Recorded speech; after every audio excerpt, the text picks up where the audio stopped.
Hi, I'm Dr. ClaVille, and welcome to this edition of the ClaVille Report. During this segment, we're going to talk about the Black vote and why it is under attack. From the beginning of this country, we know that voting has been one of the major issues amongst all of our legislatures, states, and special interests. During this time period, not all persons had the right to vote. We know that only white males who owned land and were educated had the opportunity and the right to vote. Later on, all white men were given the right to vote. But there was a fight that ensued for hundreds of years. Again, I say that again, a fight that ensued for hundreds of years to give not just Blacks the right to vote, but also women. In this segment, we're going to talk about the history of the Black vote, and then we'll take a second look at why it's under attack. Right now, let's take a quick look at this clip from the Undefeated that talks about the history of the Black vote. President Abraham Lincoln's Emancipation Proclamation in 1863 proclaimed that all persons held as slaves are and henceforward shall be free. But after the assassination of Lincoln in April 1865, most Southern state legislatures enacted restrictive laws known as Black Codes, which denied former enslaved people suffrage and other rights. That same year, Frederick Douglass famously said, "Slavery is not abolished until the Black man has the ballot." Many Republicans in Congress agreed and passed the 15th Amendment in 1870, which stated that voting rights could not be denied by race, color, or previous condition of servitude. In the decade of Reconstruction that followed, Black Americans elected 22 Black men to Congress and helped to elect Republican Ulysses S. Grant in 1868. But the emancipation of enslaved people and the end of the Civil War spawned the creation of the Ku Klux Klan. The KKK used lynching and intimidation to prevent formerly enslaved African Americans from voting. And to make things worse, after Reconstruction ended in 1877, Southern states passed Jim Crow laws to ensure segregation of African Americans by race. As a result, Black voting rights were suppressed through poll taxes, literacy tests, and the grandfather clause that still allowed illiterate white men to vote if their grandfathers had voted by 1867. So as Jim Crow was restricting the rights of Black Americans in the South, women of all races were fighting for their right to vote. The fight for women's suffrage was rooted in the anti-slavery movement, with leaders such as Sojourner Truth, a preacher from Ulster County, New York. She had been freed in 1827 and became an outspoken proponent for women's rights and suffrage. But early white suffragist leaders who were outraged that the 15th Amendment gave Black men the right to vote before white women broke off their association with abolitionists. Check this out. In 1918, in a letter lobbying for the 19th Amendment that would give women the right to vote, white suffragist Carrie Chapman Catt wrote to Southern congressmen stating, "The present condition of the South makes sovereigns of some Negro men, while all white women are their subjects. These are sad but solemn truths. If you want white supremacy, why not have it constitutionally, honorably? The Federal Amendment offers the way." So then after the 19th Amendment was ratified in August 1920, Black women were still not granted full voting rights, as the amendment didn't address the state laws and intimidation meant to deter Black Americans from voting. Fast forward, during the 1932 presidential election between incumbent Republican President Herbert Hoover and Democrat Franklin D. Roosevelt, African American sentiment toward the Republican Party began to change. You see, Hoover's administration failed to apply economic relief for Black Americans hit hard by the Great Depression. He also tried to attract support from the Southern segregationists, who were responsible for upholding oppressive policies against African Americans.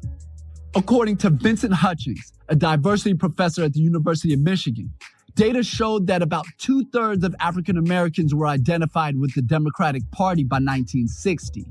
A succession of events during the Black struggle for civil rights in the following decade would strengthen African American support for the Democratic Party.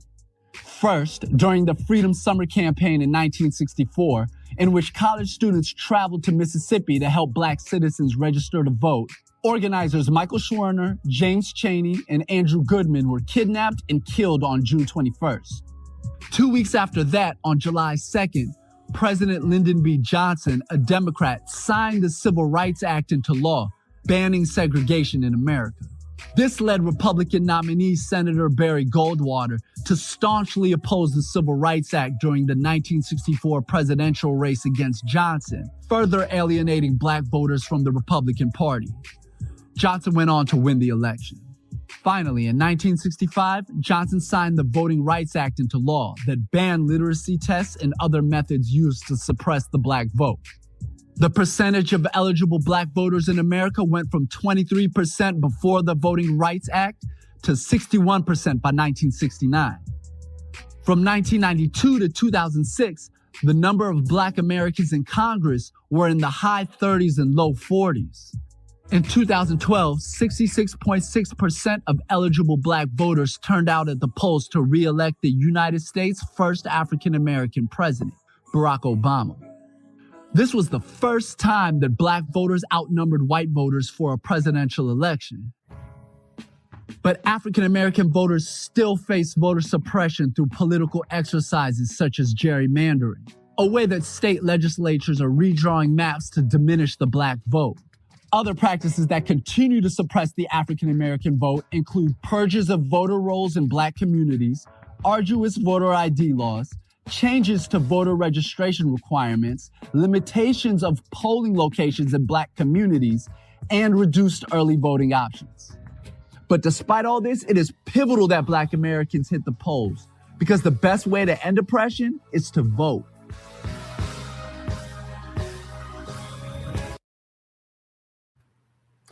As you can see, the fight for voting rights in America, especially for for black Americans, has been a struggle since the beginning of time. Just even looking at some of those pictures and listening to a lot of the history behind what it took to get us the opportunity to vote, it gives me so much pride to know that we come from a people that continues to fight and overcome. But it also gives me pause and sadness to know that it took that much just to provide the right to vote for a group of people that helped to build this country, a group of people that are so intricately entwined with the United States of America. I've said it before, and I've said it on this segment. I've said it in many speaking engagements that I do, that there's nothing more American than being African American. African Americans are the definition of what American should be. By giving our lives, our hard work, our blood, sweat, tears, innovation, ingenuity, and forgiveness, and our work toward helping not just African Americans, but all people to achieve equity and inclusion across the spectrum. You know, we saw that after the Civil War, when the 20 some odd African Americans were elected to Congress, passed laws, not just to help African Americans, but you look really deeply into that, and we'll do a segment about it. They passed laws to help all Americans. That is the spirit of being African American. That's part of the fabric of who we are in this country. That's part of what helps to make and continue to make this country great in what it is. But we can't make true change in policy without the right to vote. You just simply can't do it. And that right to vote is something that's been fought for, something that we've bled for, something that we've died for. You know, I saw the pictures that were drawn that depicts the time period where Jim Crow reared his ugly head and suppressed the gains made by African Americans after the Civil War. You know, segregation in the time of Jim Crow was a very terrible time because you were free, but at any moment, your rights can be trampled upon. So were you really free? It was constantly being questioned over and over again. More specifically, as it relates to voting rights. States, even though the federal government provided the 13th, 14th, and 15th Amendment to abolish slavery, to make African Americans or Black citizens at that time citizens, which then became African Americans, and to give the right to vote, again, to Black men, not Black women. Of course, there was a discussion about the 19th Amendment, women's suffrage, as it's called, where women, all women, were given the right to vote. However, when I say given the right to vote, it was fought for the right, and the 19th Amendment effectuated the right to vote for all women, because nothing during that time was given. It was all earned. I want to make sure that we understand that. But what fell during that time period of the fight for the 19th Amendment is that Black women, the issues of oppressive and suppressive laws against them, just like Black men, was not spoken to. So therefore, Black women, just like Black men, continue to have this fight of trying to vote with the foot on the head of the serpent of discrimination not being removed. So they had problems voting because these laws were continually oppressing and suppressing their rights until that foot was removed by the 1965 Voting Rights Act. But we'll get to that in just a moment. So now we have this opportunity in America where formerly enslaved people are given the opportunity and the right to vote. But because of the oppressive and discriminatory laws in various states, under Jim Crow, segregation, various provisions were implemented to stop, halt, and suppress that right to vote. Grandfather clauses. If your grandfather didn't vote, then you can't vote. Of course, their grandfather couldn't vote. They were slaves. I mean, that's common sense, right? But that's the reason why the law was enacted. Again, we're looking at the history. I believe that there's nothing new under the sun, as Solomon says.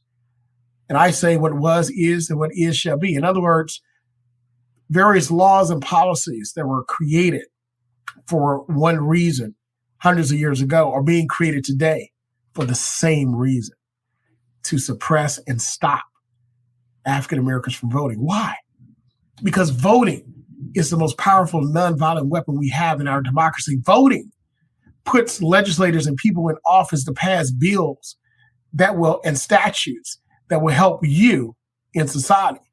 It gives us the opportunity to remove suppressive laws that keep us from gaining an equitable opportunity. Again, equitable opportunity. We've talked about equality a lot, but it's really about equity, equitable, and then opportunity to achieve what we've deemed to be the American dream, or just to progress. The ability to utilize your abilities to achieve greatness. That's what free will. And that's what we were given on this earth, God-given rights. And no one should be able to take that away from us, not even our fellow man and fellow citizens. So you have these oppressive voting law regulations called grandfather clauses, literacy tests. If you can't read, then you can't vote. Now, keep in mind, these were only applied to Blacks, African Americans that were voting, not white citizens. So they were discriminatory not just in its effect, but also in its intent. The intent was to stop them from voting. In its effect, it was also to stop them from voting by applying it only to Blacks. So now we see grandfather clauses, literacy tests, also poll taxes. In order to vote, you got to pay a tax. Well, we know that during that time period, not many people had extra money. Most people survived on sharecropping. Most people survived on farming on their own land. We were still an agricultural-driven society. Most people were not wealthy. They simply were not. You were lucky to have one good pair of shoes, one good pair of trousers or slacks, one good shirt, right? You were lucky to have something to eat every night. You were lucky to have that. So how in the world are you going to pay a tax to vote once a year, maybe once every 4 years? It just simply didn't happen. But again, in its intent and in its effect. And then we had other egregious and ridiculous laws, such as guess how many jelly beans in a jelly jar, how many bubbles in a bar of soap, and the like. Absolutely ridiculous. When we take a look at the history of America, the full history of America, we leave out the ugliness. But when we look at history is simply his story. It's a story of mankind. It's a story of our actions toward each other in every single sphere or aspect of our lives. And that story needs to be told to understand where we came from, where we are, but more importantly, where we want to be and what we can be. That's the issue. That's why teaching history and understanding history in its entirety, it's so very important. But as we fast forward, the 1965 Voting Rights Act was passed, which gave enforcement by the Attorney General the right for African Americans to vote without their rights being abridged by these frivolous laws, policies, and regulations made in various states. So when that happened, African Americans started to vote in record numbers. And it continued to vote in rising record numbers until we got to 2008, 2009, where African Americans outvoted by the sheer number of white voters, not by that much, but by sheer numbers, to elect the first Black president of the United States. And we reelected him as well. Now, that is definitely something that we can look at and say, that's the reason why we voted, we fought, we bled, we died. That's the reason why we continue to push and push and push for this change. I remember those 8 years. I believe even the policies that were passed, his first policy, President Obama's first policy, many people said he was going to do everything for the Black people. But his very first policy was to help all people by giving all persons in the United States access to health insurance. Think about that. There's nothing more American than being African American, because the policies and our actions are not just to progress our interests, our race, our people, but to progress all people in our great nation. How phenomenal is that? I always say, check the record, not the rhetoric.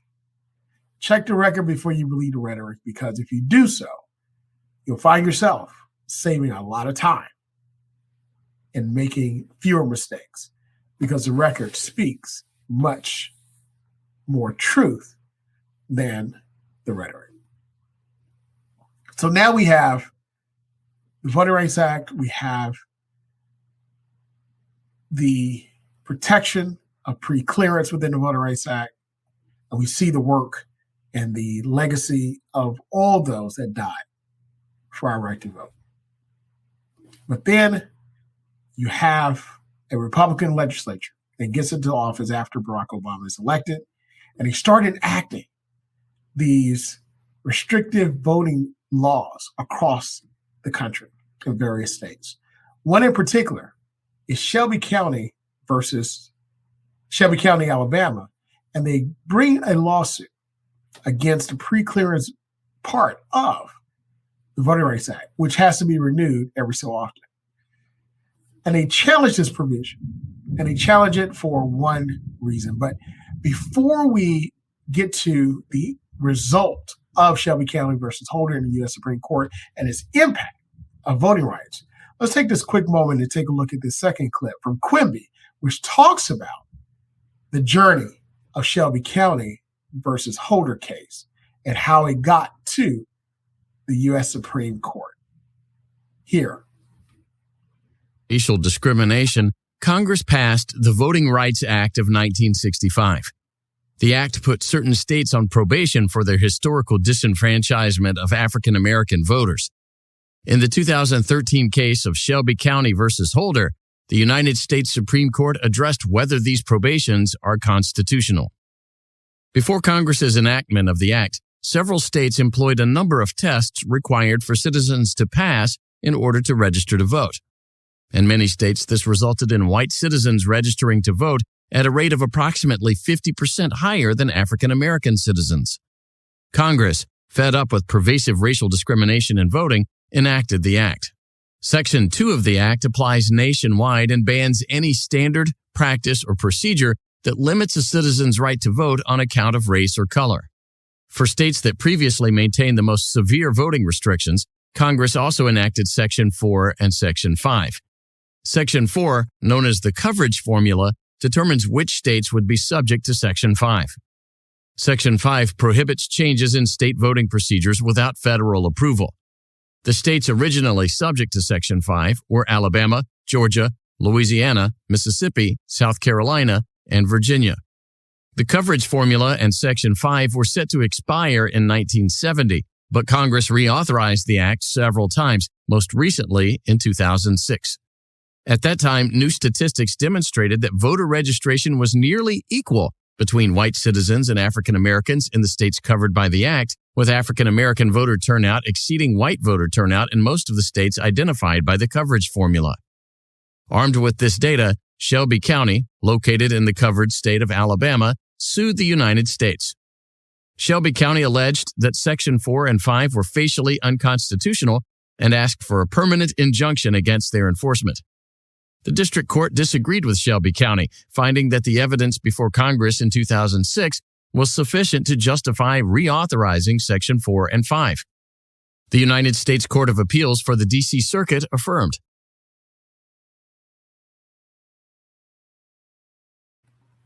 So we see that the moment that opposition to ensuring fairness and equitable treatment of all persons as it relates to voting acts reached a certain level, the attack comes.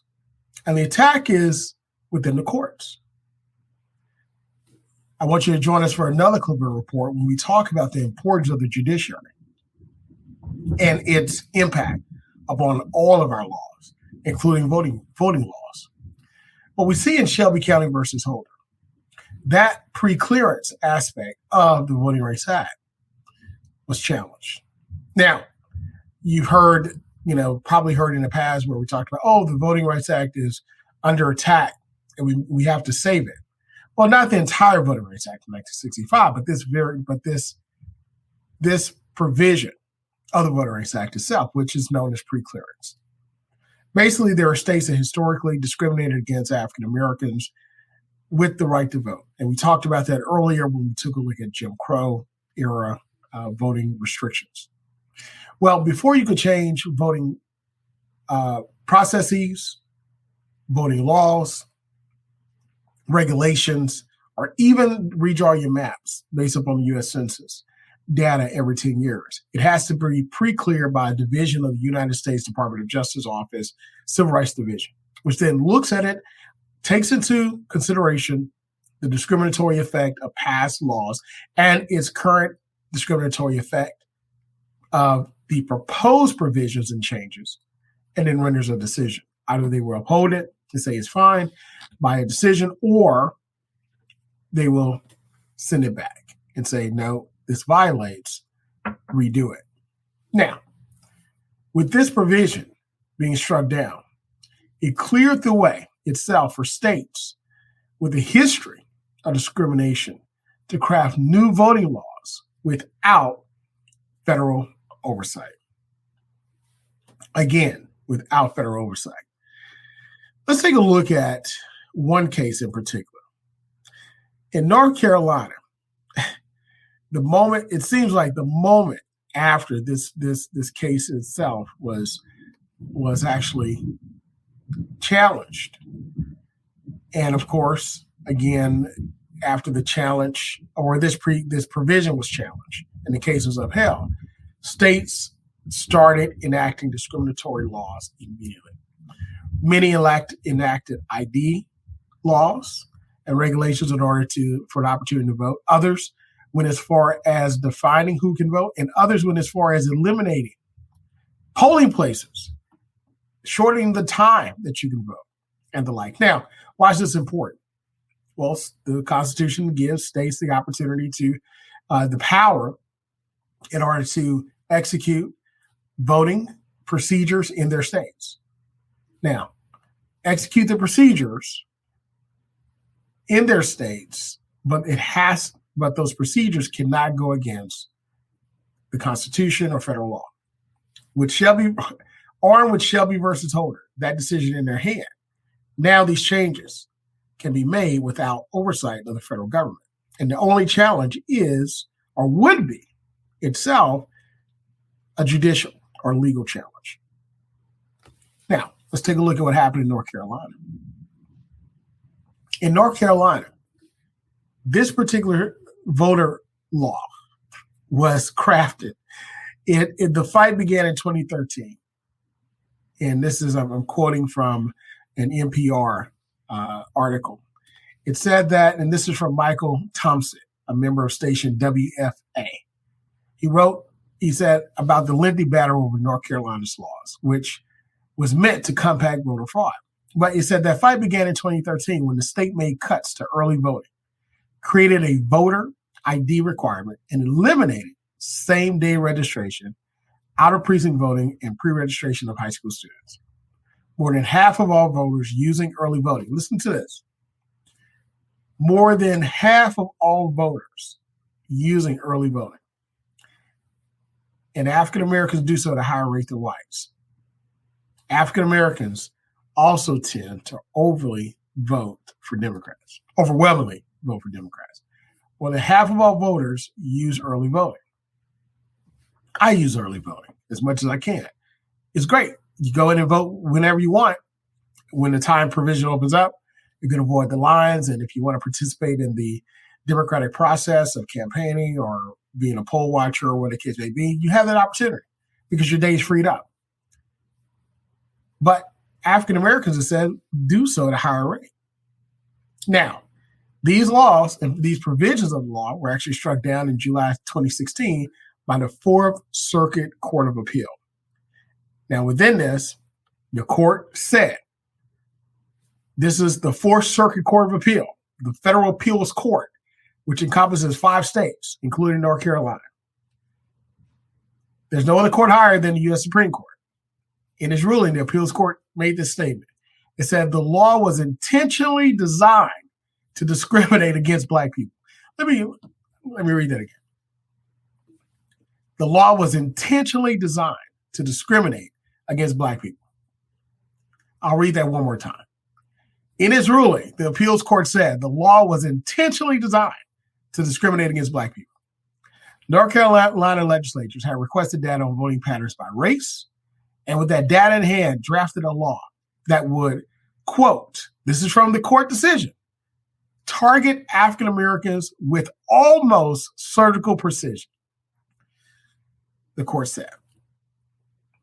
I'll say that 2 more times. North Carolina legislators had requested data on voting patterns by race, and with that data in hand, drafted a law that would, quote, target African Americans with almost surgical precision, unquote, the court said. Quote, they would target African Americans with almost surgical precision, unquote, the court said. And of course, after this defeat, the state appealed this. The state and then Governor Pat McCrory appealed this decision for the Fourth Circuit. And the Supreme Court discussed whether to hear the case under the new Democratic governor, asked to withdraw the appeal, but the appeal from the high court would not be heard. So the court itself, the U.S. Supreme Court, refused to hear the case, and it refused to reinstate the law in time for the elections. So that's the power of the U.S. Supreme Court. It also puts a check on these very bad appeals. That case within itself speaks volumes. It gets no clearer than that. And we're talking no more than several years ago. This wasn't during the 60s, wasn't during the 50s, during the time after the Civil War. We're talking several years ago. We're in 2021 now. This was 2017, right? And this took place. That is the power that others look at our right to vote and say we have to stop it. You need no more information than this to understand how powerful the right to vote is. Now, let's look at some updated data. When we take a look at the impact on our voting rights, this is from the Brennan Center for Justice. The Brennan Center for Justice, their segment on voting laws roundup up till May 2021. So we're talking, this study was done less than 3 weeks from the time we're doing this segment. States had already enacted. They looked at how many states and how many laws states had enacted to make voting harder for mostly African Americans and other people of color. States have already enacted more than 20 laws this year, in 2021, that will make it harder for Americans to vote. And many legislatures are still in session. You know, I laugh I have to laugh because it's not only is it funny, it's so blatant, but I have to do that because if not, I would be angry. States have already enacted more than 20 laws this year in 2021 and made it harder for Americans to vote. To restrict the vote continues between January 1 and May 14, 2021. All right, January 1, 2021, May 14, 2021. I know in the Commonwealth of Virginia, our legislature begins January 1st. At least 14 states have enacted 22 new laws that restrict access to the vote. We're on track to far exceed the most recent period of voter suppression in 2011. Because by that year, in 2011, October, 19 restrictive laws were enacted in 14 states. This year, the country's already reached that level, and it's just May. In addition to that, according to this Brennan Center for Justice research, more restrictions of vote are likely to become law. 1/3 of legislatures are still in session. And at least 61 bills with restrictive provisions are moving through 18 state legislatures. More specifically, it states in this study that 13 have passed at least one chamber, while another 30 have some committee action that they go through, hearing, amendment, and the like committee vote.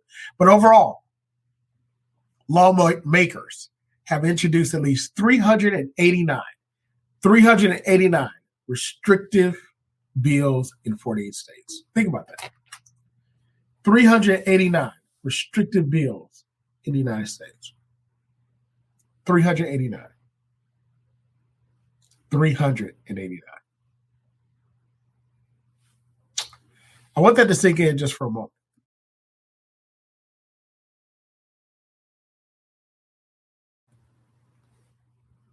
$389 so far in 48 states in 2011 legislative sessions.